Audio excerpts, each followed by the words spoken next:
जब वो पैदा हुई थी तो बड़ी बड़ी आंखें, काले घुंघराले बाल। थोड़ी देर रोई, फिर आंख खुलते ही सबको टुकुर टुकुर देखने लगी थी। रोने की जगह उसके चेहरे पर मुस्कुराहट खेल रही थी। अस्पताल में डॉक्टर, नर्सें, अस्पताल वाले बेड की औरतें सभी उसे देखने को बेताब रहते थे। इसलिए माँ ने उसे नैनप्रिया नाम दिया।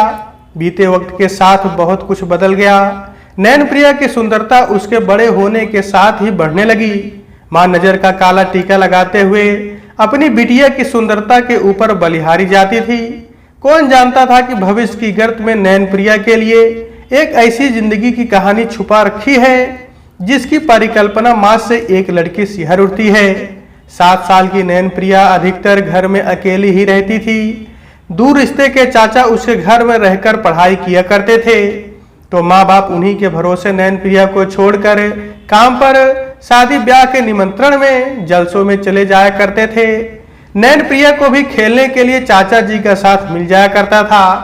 उस दिन भी घर में कोई नहीं था। माँ बाबा किसी जलसे में गए हुए थे।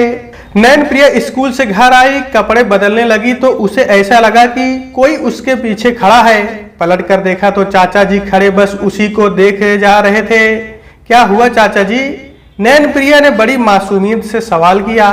कुछ नहीं हुआ, बस ऐसे ही आया था, सोचा तुम्हारी कुछ मदद कर दूं। हाँ, जरा मेरी फ्रॉक की चेन बंद कर दीजिए, बहुत देर से कोशिश में लगी हूँ, बंद ही नहीं हो रही है। लाओ मैं कर देता हूँ। चाचा जी ने हाथ बढ़ाया। चेन बंद करने के बहाने नैनप्रिया को पीठ पर हाथ फेरने लगे। नैनप्रिया को चाचा जी का यूं छूना काफी अजीब सा लगा, पर 7 साल की बच्ची को समझ नहीं आया। तुम्हारी चेन तुम बंद नहीं हो रही है, लगता है खराब हो गई है। चाचा जी बोले, कोई बात नहीं, मैं दूसरी फ्रॉक पहन लेती हूँ। नैनप्रिया दूसरी फ्रॉक ढूंढने लगी। फिर आप मेरे साथ खेलेंगे ना? हाँ क्यों नहीं, चलो अभी खेलते हैं। मैं आज तुम्हें एक नया खेल सिखाता हूँ, तुम्हें बहुत मजा आएगा। अच्छा। नैनप्रिया खुशी से उछल पड़ी। तभी चाचा जी ने उसे गोद में उठा लिया। नैनप्रिया को उस स्पर्श में वो प्यार महसूस नहीं हुआ जो बाबा के गोद में होता था। बहुत अजीब सा महसूस हो रहा था, पर वो समझ नहीं पाई कि क्या है। चाचा जी उसे गोद में लेकर उसके बिस्तर तक ले आए और उसे बिस्तर में लिटाकर खुद भी बगल में लेट गए। चलो अपना फ्रॉक उतारो, चाचा जी ने बोला। क्यों? नैनप्रिया घबराने सी लगी थी। यही तो खेल है, तुम अपने कपड़े उतारोगी और मैं अपने कपड़े, फिर खेल खेलेंगे। चाचा जी के चेहरे पर एक अजीब सी मुस्कान तैरने लगी। नहीं, मुझे एक खेल नहीं खेलना है, कहते हुए नैनप्रिया बिस्तर से उतरने लगी। अब तो एक खेल शुरू हो गया है, खेलना पड़ेगा। और चाचा जी ने उसे जोर से पकड़ लिया। जोर आजमाइश में दोनों जमीन पर गिर गए। नैनप्रिया की एक ना चली। चाचा जी उसके ऊपर आ गए और उसे बहुत जोर से दर्द होने लगा। वो जोर जोर से चीख रही थी, लेकिन आवाज गले में ही घुट जाती थी, क्योंकि चाचा जी ने उसका मुंह अपने हाथों से दबा रखा था। काफी देर के बाद चाचा जी उसके ऊपर से हटे तो नैनप्रिया लगभग बेहोश हो गई थी। उसे नहीं मालूम था उसके साथ क्या हो चुका था। जब उसे होश आया तो उसका फ्रॉक खून से सना हुआ था और चाचा जी पास में बैठे उसे देख रहे थे। चलो तुम बहुत देर से सो रही हो, उठो और कपड़े बदल लो, कहते हुए चाचा जी ने उसे गोद में उठाया और बाथरूम में ले जाकर नहला दिया। फिर कपड़े पहनाकर बाहर ले आए। नैनप्रिया को ये सब अच्छा नहीं लग रहा था, पर उसके शरीर में जान ही बाकी नहीं थी और ना उसे कुछ समझ आ रहा था। देखो, इस खेल के बारे में किसी को मत बताना, ये सिर्फ हम दोनों खेलेंगे। अगर तुमने घर में किसी को बताया तो तुम्हें बहुत मार पड़ेगी, तुम्हें स्कूल नहीं जाने दिया जाएगा, तुम्हारे माँ बाबा तुम्हें कभी प्यार नहीं करेंगे, अपने से दूर भेज देंगे। किसी को नहीं बताओगी ना? चाचा जी नैनप्रिया को समझाते हुए बोले। डरी सहमी नैनप्रिया के मन में चाचा जी की सारी बातें बहुत गहरे तक समा गई। उसने नहीं में सिर हिलाया। गुड गर्ल, कहते हुए चाचा जी ने उसके होठों को चूम लिया और कमरे से बाहर चले गए। दिन बीतते गए। नैनप्रिया की जिंदगी एक गलत मोड़ पर ठहराव लेकर रुक ही गई थी। 7 साल की उम्र से लेकर 15 साल की उम्र तक वो चाचा जी के इस खेल का हिस्सा बनी रही। जब भी घर में कोई नहीं होता था तो चाचा जी एक खेल शुरू कर देते थे। नैनप्रिया ने कभी किसी से कुछ नहीं बताया, अकेले ही वो सारा दर्द सहन करती रही। उसके व्यवहार में कई बदलाव होते चले गए, जिसका भान नैनप्रिया को भी नहीं था। स्कूल में उसका कोई दोस्त नहीं था, सबसे दूर रहती थी, पढ़ने में भी ज्यादा मन नहीं लगा पा रही थी। चाचा जी के खेल का डर उसके मन में बैठ गया था। सारा दिन यही प्रार्थना करती थी कि माँ बाबा घर में रहे। जितना पढ़ लेती थी उतने में अच्छे नंबर ही आते थे, इसलिए जैसे तैसे जिंदगी चल रही थी। 12th के बाद कॉलेज जाने की बारी आई। कॉलेज में हॉस्टल था, माँ बाबा से जिद करके हॉस्टल ले लिया था। नैनप्रिया इतने सालों के बाद कैसे भागी हुई कैदी की तरह खुद को आजाद महसूस कर रही थी कि चाचा जी के खेल से मुक्ति मिली, हॉस्टल में नई लड़कियों से मिली, पढ़ाई के बोझ के आगे और आने वाले अच्छे वक्त के सपने बुनते पुरानी जिंदगी की बातें भूलने लगी। हॉस्टल में सिवाय नैनप्रिया के सारी लड़कियों के बॉयफ्रेंड थे। सभी अपनी मुलाकातों की प्यार भरी बातें करती तो नैनप्रिया एक अवसाद से भर जाती थी। उसे प्यार नाम के सबसे चिढ़ होती थी, क्योंकि उसने जो कुछ खोया था उसकी भरपाई कभी नहीं हो सकती थी। वक्त निकलता गया, ग्रेजुएशन का आखिरी साल था। नैनप्रिया अपने सपनों को पूरा करने में जी जान से लगी हुई थी। उसी साल उसकी मुलाकात आदिश से हुई। बातचीत दोस्ती के बहाने शुरू हुई थी, पर आदिश ने एक दिन अपने प्यार का इजहार कर दिया। नैनप्रिया के लिए आदिश को नकारना और उसके प्यार को स्वीकार करना दोनों ही बहुत मुश्किल हो रहा था। बीता हुआ वक्त उसके जहन में गहरे तक अपनी पैठ बनाए हुए था, पर जीवन में आगे तो निकलना है। ये सोचकर नैनप्रिया ने आदिश का प्यार स्वीकार कर लिया। मैं तुमसे मिलना चाहता हूँ, देखो मना मत करना। 1 साल होने को आए हमारे रिश्ते को, पर हम एक बार भी नहीं मिले हैं। आदिश ने मनुहार की, मिलना जरूरी है क्या? नैनप्रिया ने कांपती हुई आवाज में पूछा। हाँ, मिलना जरूरी है। और तुम मिलोगी? तुम हमेशा ना मिलने के बहाने खोजती हो। मैंने कभी भी तुम्हें कभी जबरदस्ती मिलने को नहीं बुलाया, लेकिन तुम्हें अपने सामने बैठाकर बहुत सी बातें करना चाहती हूँ। फोन पर बातें हम रोज ही करते हैं, लेकिन मैं तुम्हें साक्षात महसूस करना चाहता हूँ। अपने प्यार का इजहार तुमसे मिलकर करना चाहता हूँ। आओगी ना? हाँ, मैं आऊंगी। आदिश की बातों से भावुक होकर नैनप्रिया ने हाँ कर दी। वो दिन भी जल्दी आ गया। आदिश का जन्मदिन था। नैनप्रिया अच्छे से तैयार होकर तय जगह पर मिलने पहुंच गई। आदिश कुछ पलों तक उसे बिना पलके झपकाए देखता रह गया। ऐसे क्यों देख रहे हो? नैनप्रिया ने शर्माते हुए पूछा। बहुत सुंदर हो तुम, तुम्हारी सुंदरता में मैं मुग्ध हो गया। और आज तुम पहली बार मिलने आई हो ना, तो यकीन नहीं हो रहा है कि ये सपना है या हकीकत। अच्छा, तुम्हारे लिए एक सरप्राइज है, पर उसके लिए तुम्हें मेरे साथ कहीं चलना पड़ेगा। आदिश ने उसे गाड़ी में बैठाते हुए बताया।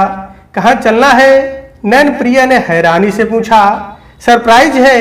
आदिश ने तेजी से गाड़ी आगे बढ़ाई और थोड़ी देर में एक घर के सामने गाड़ी खड़ी करके नैनप्रिया को उतरने का इशारा किया। दोनों घर में दाखिल हुए। आदिश नैनप्रिया को एक कमरे में ले गया। कमरा बहुत ही खूबसूरत तरीके से गुलाबों से सजा हुआ था। नैनप्रिया सजावट देखने में खोई थी। तभी आदिश ने उसका हाथ थामकर घुटने के बल बैठ गया। Naina, I love you, will you marry me? Yes I will, Nainpriya ने मुस्कुराते हुए जवाब दिया। आदिश ने उसे गले लगा लिया। नैनप्रिया भी उसकी बाहों में समाती चली गई। मदहोशी के आलम में खुद को आदिश को सौंप दिया और दोनों एक दूजे में खो गए। नैना उठो, चलो तुम्हें हॉस्टल छोड़ दूं। आदिश की आवाज से नैना नींद से जागी और जल्दी कपड़े पहनकर बाहर आ गई। आदिश ने उसे हॉस्टल छोड़ दिया, लेकिन आदिश का व्यवहार इस मुलाकात के बाद बदलने लगा था। नैनप्रिया ने कई बार जानने की कोशिश की, पर आदिश उसे झिड़क देता था। एक दिन आदिश ने नैनप्रिया से पूछा, नैना, उस दिन तुमने मेरे साथ पहली बार हम बिस्तर हुई थी या पहले भी किसी और के साथ? एक ऐसा सवाल है, क्या हो गया है तुम्हें? नैनप्रिया चीख उठी। चिल्लाओ मत नैना, मेरे सवाल का सही और सच में जवाब दो। आदिश गुस्से से फुफकार उठा। क्यों पूछ रहे हो ऐसा? नैनप्रिया आदिश के ऐसे बर्ताव से घबरा गई और अपमान की आग में जल उठी। तुम्हें उस दिन ब्लीडिंग नहीं हुई थी? एक लड़की जब पहली बार किसी लड़के के साथ ये सब करती है तो उसे ब्लीडिंग होती है, तुम्हें नहीं हुई, तो इसका मतलब तुम कुंवारी नहीं हो। तुमने मुझे दुख दिया है। मैंने तुमसे प्यार किया, शादी करनी चाहिए तुम्हें कुंवारी जानकर। लेकिन तुम तो पहले से ही जिंदगी के काफी मजे ले चुकी हो, आदिश व्यंग कसते हुए बोला। नैनप्रिया के सामने सालों पहले हुए चाचा जी के खेल में हुई ब्लीडिंग और दर्द का मतलब आज समझ में आ रहा था। आदिश, जबान में काबू रखो, क्या बोले जा रहे हो?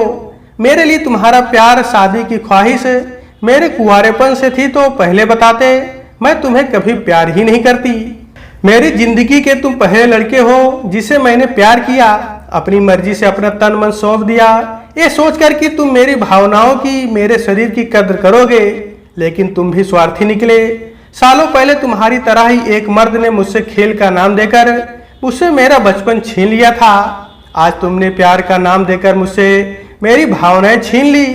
मैंने आज जाना है कि लड़की की कीमत क्या होती है, सिर्फ उसकी देह का कुंवारापन जो हर लड़का हासिल करना चाहता है। आज पता चला कि मर्द हमेशा एक औरत के मन के नहीं, तन के पीछे भागता है, चाहे फिर वो पत्नी हो या प्रेयसी। पत्नी सभी सावित्री अनछुई चाहिए होती है और प्रेयसी भी तो वक्त बीतने के साथ साथ बदलती रहनी चाहिए होती है, ताकि मनोरंजन में कोई कमी ना रहे। क्या होता है कुंवारेपन की परिभाषा कि पहली बार संभोग करो और औरत को ब्लीडिंग हो, दर्द हो, इसमें तुम मर्दों को संतुष्टि मिलती है ना। बड़े गर्व से दोस्तों के सामने बताते हो कि मेरी पत्नी तो अनछुई है। कभी सोचा है कि औरत किस दर्द और तकलीफ से गुजरती है जब उसके साथ बिना मर्जी के साथ सेक्स होता है? तो औरत कितनी तकलीफ के दौर से गुजरती है। कुंवारेपन को एक औरत के चरित्र, इज्जत, मान सम्मान, भावनाओं से जोड़कर सामाजिक मापदंड तो बना दिए गए कि औरत अनछुई हो तो तभी शादी करो। तो ये रिवाज क्यों नहीं बनाया गया कि औरत की भावनाओं की भी कद्र करो, औरत का सम्मान करो, क्योंकि वो भी इस सृष्टि के अभिन्न अंग है, जीवनदायिनी जननी है। सिर्फ कौमार नहीं, उसकी खूबियों को भी तवज्जो दो। नैनप्रिया की इन बातों ने आदिश के मस्तिष्क को झकझोर दिया। आदिश नैनप्रिया के सामने नतमस्तक हो गया।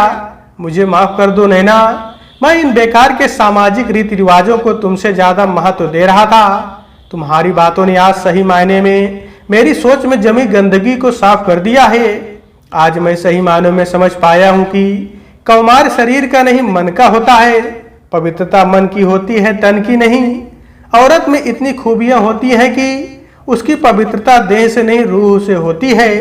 अच्छी बात है कि तुम्हें मेरी बातें समझ में आई। मुझे उम्मीद है कि तुम अब किसी औरत को सिर्फ कुंवारेपन की मर्यादाओं में बांधकर उसे बेइज्जत नहीं करोगे। मैं तुम्हें माफ करती हूँ, क्योंकि अकेले तुम्हारी सोच ऐसी नहीं है। सारे पुरुषों का औरतों के चरित्र आकलन का यही नजरिया होता है। तुमने मुझे सच में माफ कर दिया। अब हम सारी पुरानी बातों को भूलकर अपने जीवन की नई शुरुआत करेंगे। आदिश की बातों में प्रायश्चित था नहीं, मैं दोनों के रास्ते आज से अलग करती हूँ। तुम्हें मुझसे सच में प्यार होता तो इस रिश्ते में ऐसी दकियानूसी बातों को जगह ही नहीं मिलती। मैं तुमसे बहुत दूर जा रही हूँ। अगर सच में तुम्हें मेरी बातें समझ में आई है तो हर औरत के चरित्र का आकलन उसकी देह से नहीं, रूह से करना। नैनप्रिया वहां से वापस हॉस्टल चली आई। आदिश से उसका कोई संपर्क नहीं रहा। नैनप्रिया मास्टर करके रिसर्च में व्यस्त हो गई थी। आदिश को उसने हमेशा यादों में रखा। बीती हुई जिंदगी को लेकर नैनप्रिया मन में जो ग्लानि थी उसको उसने मन से निकाल दिया था। वक्त ने इतनी पीड़ा देने के बाद एक तोहफा उसके लिए बचाकर रखा था। वो तोहफा उसे एक जीवन साथी के रूप में मिलने वाला था। घर वालों की मर्जी से उसने शादी करने और एक नए जीवन की शुरुआत का फैसला कर लिया। अपने होने वाले हमसफर की फोटो नैनप्रिया ने देखने से इनकार कर दिया। बस एक बार फोन पर ही दोनों की बातचीत हुई थी। नैनप्रिया को बातचीत में सामने वाला बहुत ही सुलझा हुआ व्यक्ति समझ में आया। शादी की गहमा गहमी में उसने अपने पति को नहीं देखा। शादी के बाद पहली रात में सुहाग सेज पर नैनप्रिया अपने सुख दाम्पत्य जीवन की कल्पना करते हुए भगवान से आशीर्वाद की प्रार्थना कर रही थी। तभी एक आवाज गूंजी, नैना तुम सच में बहुत सुंदर हो। नैनप्रिया ने घूंघट उठाकर देखा तो सामने आदिश खड़ा मुस्कुरा रहा था। तो दोस्तों आज के वीडियो में बस इतना ही। कहानी आपको कैसी लगी कमेंट बॉक्स में जरूर बताइएगा। तो दोस्तों आपसे फिर मिलते हैं अगले वीडियो में, तब तक के लिए नमस्कार।